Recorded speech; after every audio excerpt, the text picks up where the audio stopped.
Greetings, everybody. Check this out. 80% of Jamaica's human trafficking victims are children, according to Gordon Harris.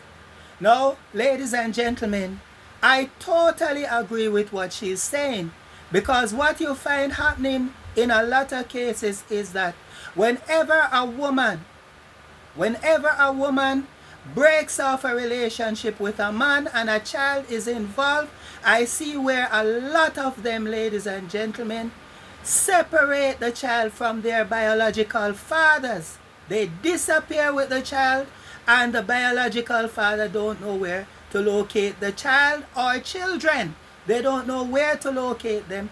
The mothers just disappear with them, and then many of them, ladies and gentlemen, try to get them out of the country, and they would go and they would say that the children's father is dead, or they find something to say that would help them to traffic the children out of the country.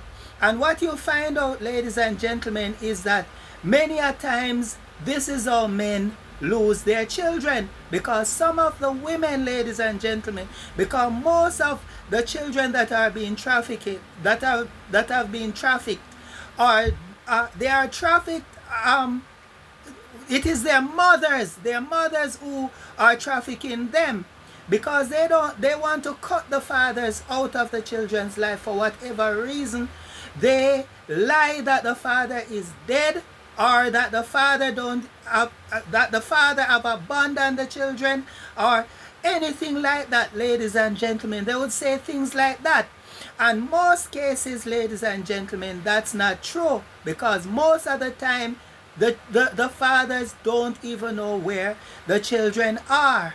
Most of the times, ladies and gentlemen, the fathers don't even know what to do to locate their children, because what these women tend to do is that they would go away. They know that they're carrying the man's child, and after the child is born, they would disappear with the child, cutting the man out of the children's life, and the man don't know where to find his child. And then they would be going around telling people that their baby father was a sperm donor. He doesn't care about the child, when in truth and in fact the fault is on them. Now, what I would like to say is this. I would like the government to put in a system where if the baby mothers or the baby fathers is going to say that the mother is dead, or if the baby father is going to say that the child's father is dead, let them show proof that the child's father is really dead. Let them show a death certificate, or some other proof that can prove that the child's father is really not alive, or something. Let them give some proof, because this is how they traffic children out of the country. What they would do when they go and have people's children, they would give the children their last name, or give the children to a father that is not theirs. When the DNA test is done and the DNA test don't match, then that's the time they're going to say, well, the reason why I give the child to such and such a person is because the child's real father is dead, or the child's real father has abandoned the child, have abandoned her during pregnancy, have abandoned the child after the child is born. When in truth and in fact, ladies and gentlemen, that's not always the case. What I have seen happening, ladies and gentlemen, is that a lot of these ladies, when they break up with a man, they believe that, they should also cut the children out of the man's life. Remember, ladies and gentlemen, that when you break up with somebody, it is not the children that broke up with that person. You are the one that broke up with that person. The children are innocent. The children should not pay for the decision that you make. Remember that the man or the woman have an obligation to the child. It's okay if you don't want to be in a relationship anymore with the man, or if you don't want to be in a relationship anymore with the woman, but leave the children out of it, because the children are innocent. And what I've noticed, ladies and gentlemen, is that a lot of girls, especially young girls, ladies and gentlemen, this is what they are doing to the men. They are cutting the men out of the lives of their own children. Imagine your own flesh and blood, your own biological child. The woman would disappear with your child, and you don't know where on earth to find your child. And then they would go around telling people that you are not taking care of your child, making it look bad, as if the man really don't want to take care of his child, or that the woman have abandoned her child. I haven't seen any men doing women like that, but what I've seen is a lot of these girls, ladies and gentlemen, that's what they are doing to their children's fathers. They are taking away the children, and disappearing with the children, and the man don't know anywhere how to locate the children, and many of the men don't even know what to do in order to locate the children, ladies and gentlemen. So you find out that the children suffered as a result of these things.